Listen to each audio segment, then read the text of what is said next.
Today I'm sharing a real life budget for a couple who has 2 kids and lives in Nashville, Tennessee. They make $105,000 as a combined household income. So let's break it down to see how they live off of $105,000 in Nashville. Hey guys, I'm Marissa and welcome back to my channel. Here on my channel we talk about life and money and how you can enjoy life while still accomplishing financial goals through the use of a budget.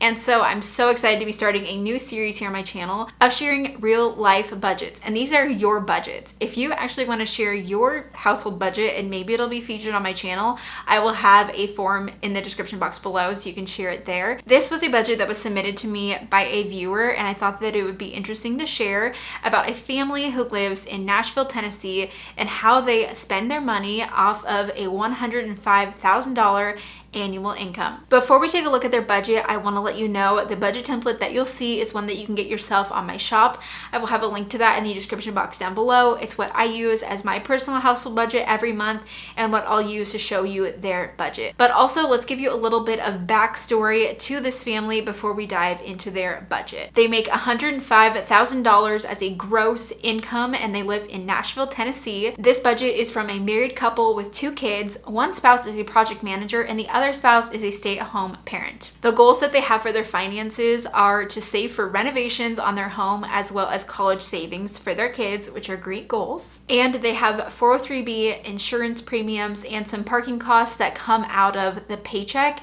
and that is about $18,000 annually between all of them. And what you'll see in the budget is the monthly net take-home pay from their salary. So let's dive into it and see how a family lives in Nashville, Tennessee. Also, a little disclaimer here, I'm not a financial advisor. This is not financial advice, just for entertainment purposes. So first thing we have here is income. Like I said, one spouse works and the spouse brings home $5,800 each month after taxes, insurance, deductions, everything like that. So this is their net take-home pay that hits their direct deposit. So this is a zero-based budget, which means every dollar gets a name, every dollar has a place. So let's first look at normal expenses. They have their mortgage, which they have at $1,535 each month. And I will say that their mortgage amount based off of their income is pretty much perfect. I like to have this number stick between 25 to no more than 30% of take-home pay, and they're at 26%, which I think is wonderful. So A+ on that. The next line item that they have is utilities at $350 a month, and I have a note here that this includes electric, internet, security, and water. So all these things together at $350.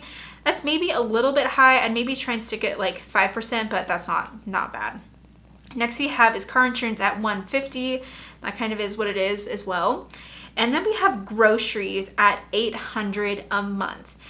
I will say that maybe this is a little bit high. I'm not sure the age of the kids, so maybe if you have 2 teenage boys, then that's understandable. But I think that if you could spend $150 per person per month on groceries, that would be most ideal. So that would be $600 a month.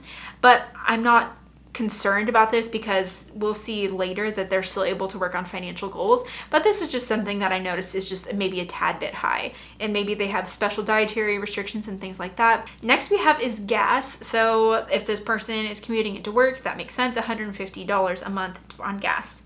Next we have is fund money at $250, and they said that this is $100 per adult and $25 per child in fund money. So that totally makes sense. I get $100 and my husband Jacob gets $150 each month, and that's just what we do and works for us. Next they have is eating out at $100, and I feel like that is actually so limited based on having a family with 2 children. I figured that would have been more. For Jacob and I, we spend $150 a month on eating out, so very impressed that they only spend $100, and maybe that too, with only spending $100 on eating out, being able to spend more on groceries of being $800 makes a little bit more sense as well.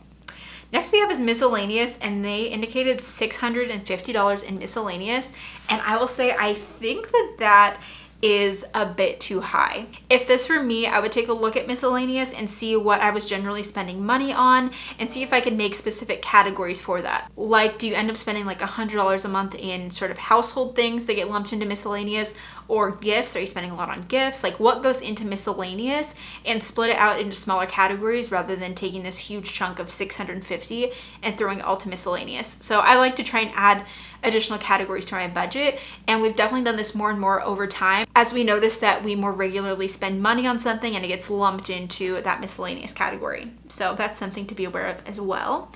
Then we have extra mortgage. They're putting $200 a month into their extra mortgage principal, which is exciting. I guess that's another goal they're working on. And then they're putting $200 a month into just standard college savings for their children, which is great that they're doing that as well.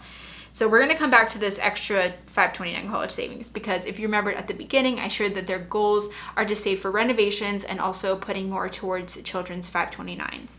So as a total for normal, just like expenses, money that gets sent out, that is $4,385. So they also are working on some savings items. So let's talk about those in this savings section. Here we have their emergency fund, and they are putting $500 a month into the emergency fund.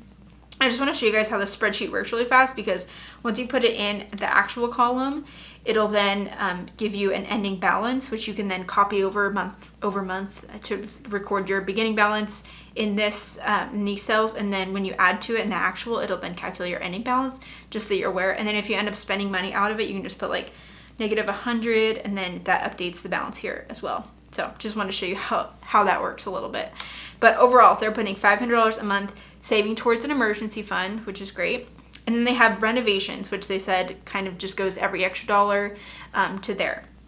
So as you can see, their total out, which is a combination of their normal expenses and then savings, ends up being $4,885. So they have a difference right here of $915.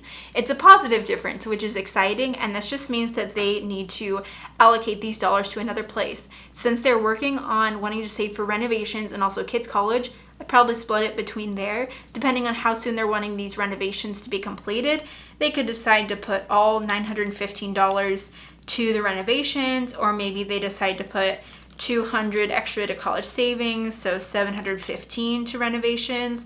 But either way, they need to make sure that this number is zero. So I think that that's really exciting that they could put like $915 to renovations, and I'm not sure how much they want to save there, but depending on what they're wanting to have renovated, they could have those projects completed fairly quickly if they're able to save $900 a month towards this goal. So that is an overall look at this real budget and how this couple lives off of $105,000 in Nashville, Tennessee. Don't forget, if you want to possibly have your budget shared on my channel, you can fill out the form in the description box down below, and I look forward to seeing you in my next video. Bye. And another little disclaimer, as I'm sharing these videos, let's please all be very positive and encouraging with one another. I think it's really big that someone would even want to share their budget publicly with everyone online. So please keep the comments very kind and encouraging to these people, even though I'm not sharing their names or who they are. They will probably watch this video and I'm sure would appreciate some encouragement. So please keep the comments kind, and any sort of rude comments will be deleted.